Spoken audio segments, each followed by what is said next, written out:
Selamat malam, friendku semua dimanapun kalian berada. Berjumpa lagi di podcast Cerita Wae yang akan memberikan kalian hiburan, cerita-cerita horor dan mistis yang ada di sekitar kita. Selamat mendengarkan.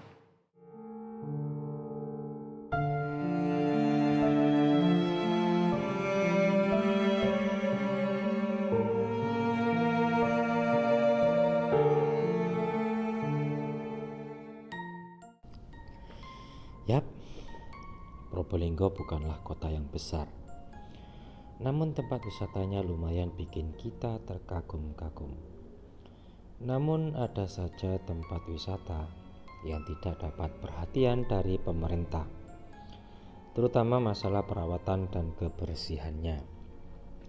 Tapi bukan itu yang ingin saya ceritakan, tetapi sebuah tempat yang didatangi banyak orang, namun menyimpan misteri yang membuat mata saya terbelalak dan shock luar biasa. Siang itu saya ingin makan siang di luar. Namun karena habis gajian kemarin, sesekali saya ingin makan makanan yang agak mahalan.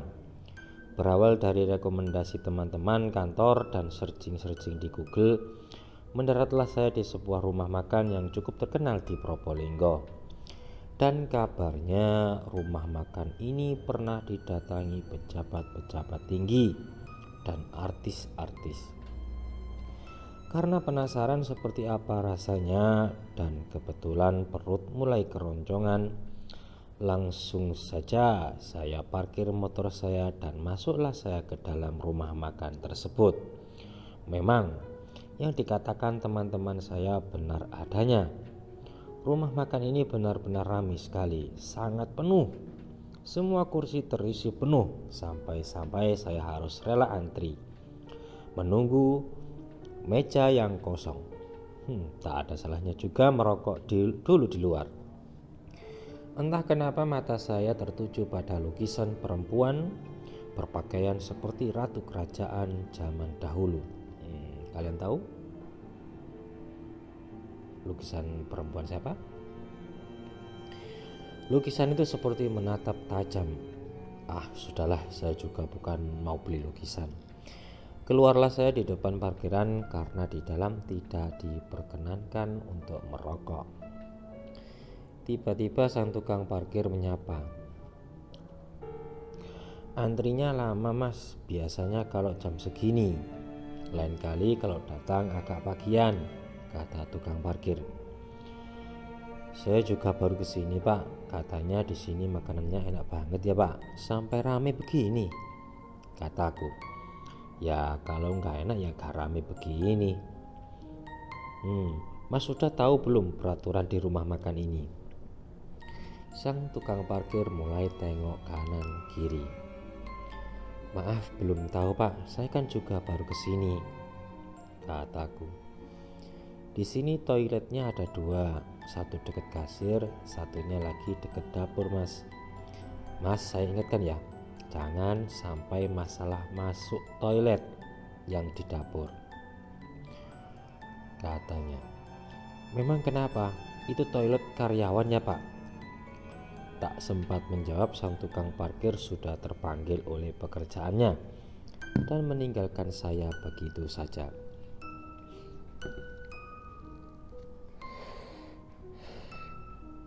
Saya intip sekali lagi di dalam. Ternyata ada satu kursi kosong, kebetulan dekat kasir. Pesanlah saya makan makanan yang berkuah itu. Maaf, saya juga nggak bisa menyebut nama makanannya di sini. Kesan saya setelah mencicipi makanan di sini benar-benar luar biasa, enak banget. Pantesan di sini gak pernah sepi. Karena saya ingin buang air kecil, saya cari toilet sambil tengok kiri kanan. Tiba-tiba saya digertak pelayan di situ. "Mas, toiletnya di sana, bukan di dekat dapur. Jangan sampai salah masuk." Saya kaget luar biasa campur sebel juga. Tapi ya sudahlah, banyak orang di sini. gak enak ribut-ribut. Jam 9 malam. Sampai di rumah sambil berbaring, rasa penasaran saya mulai menghantui pikiran saya. Emang kenapa kok gak boleh masuk ke toilet yang di dapur? Bahkan sempat tadi saya melihat di dekat dapur ada tulisan peringatan yang berbunyi, siapapun dilarang masuk toilet dapur. Seperti ada yang tidak beres di sana.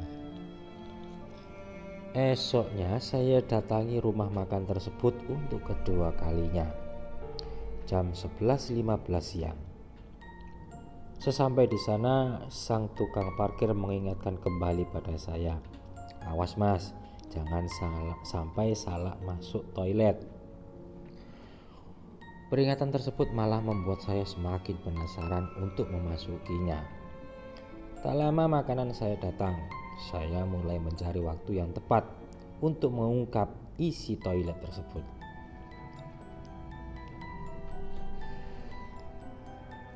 Tuhan benar-benar membantu saya kala itu. Tiba-tiba ada pelayan yang tak sengaja menjatuhkan piring sehingga semua mata tertuju ke sana. Dan tak cukup itu saja. Pelayan lainnya ada yang menjatuhkan kopi ke customer. Suasana rumah makan ini menjadi sangat ramai. Sang atasan pelayan pun marah-marah kepada si pelayan yang ceroboh. Saat itu seperti Tuhan berkata kepada saya, "Inilah saatnya kamu masuk ke toilet itu." Dengan rasa was-was berjalanlah saya menuju dapur dekat toilet. Seperti tidak ada yang memperhatikan saya, semakin mendekat badan saya serasa lemas. Bulu kuduk saya merinding, seperti ada aura mistis yang sangat besar di dapur ini. Auranya negatif banget, sehingga kepala saya agak pusing dan lemas. Setelah saya buka, ternyata isinya bikin saya shock berat, muntah, dan mau pingsan rasanya. Saat saya buka toilet yang terlarang itu, mata saya terbelalak. Sejenak jantung saya seperti berhenti. Kengerian dan jijik jadi campur. Anda tidak akan mengira di toilet rumah makan yang terkenal ini ada sosok yang sangat aneh. Hantu, kuntilanak, jin, genderuwo? Bukan sama sekali, melainkan sesosok manusia yang terbaring lemah tak berdaya, setengah bugil, cuman terbungkus kain sarung. Lelaki yang saya perkirakan berumur kurang lebih 40 tahun ini seperti sekarat. Seluruh tubuhnya terbungkus oleh borok-borok bernanah. Sekali lagi saya tegaskan, seluruh tubuhnya penuh borok-borok yang sudah bernanah.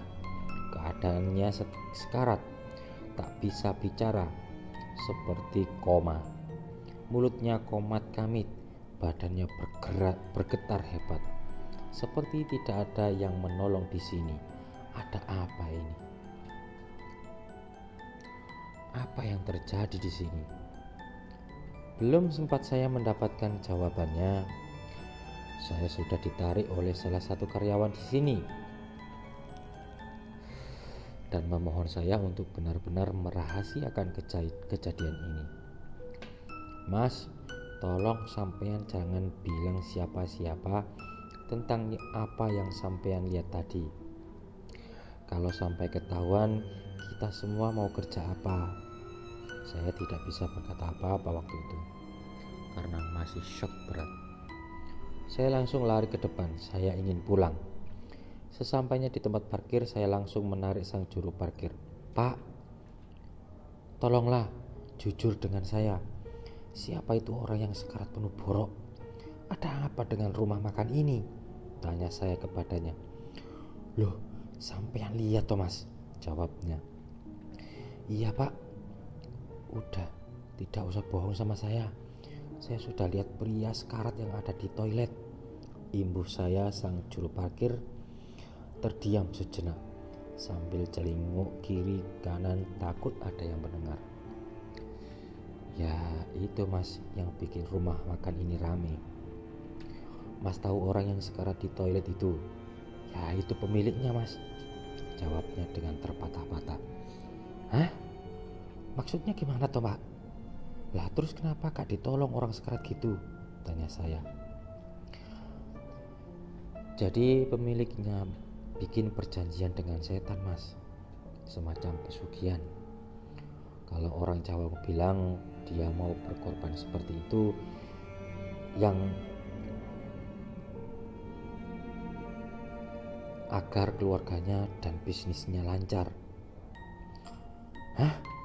Jadi maksud Bapak si pemilik rumah makan ini menumbalkan dirinya sendiri demi pengelarisan rumah makan ini? Tanya saya lagi. Belum sempat si Bapak bertanya, saya langsung potong dan bertanya lagi. Pak, saya tadi sempat menemukan piring dan pisau di sebelah orang sekarat tersebut. Apa jangan-jangan daging masakan rumah makan ini diambil dari borok orang yang sekarat tadi? Tanya saya lagi. Bapak tadi tidak menjawab, hanya menghela nafasnya dan kembali bekerja. Saya pun langsung pulang dan muntah-muntah di rumah. Saya benar-benar kapok. Saya tidak akan ke rumah makan itu lagi. Demikian cerita yang bisa saya bacakan untuk kalian. Yang cerita ini ditulis oleh Diotan96. Silakan di follow di Wattpad. Dan sampai berjumpa lagi. Assalamualaikum warahmatullahi wabarakatuh.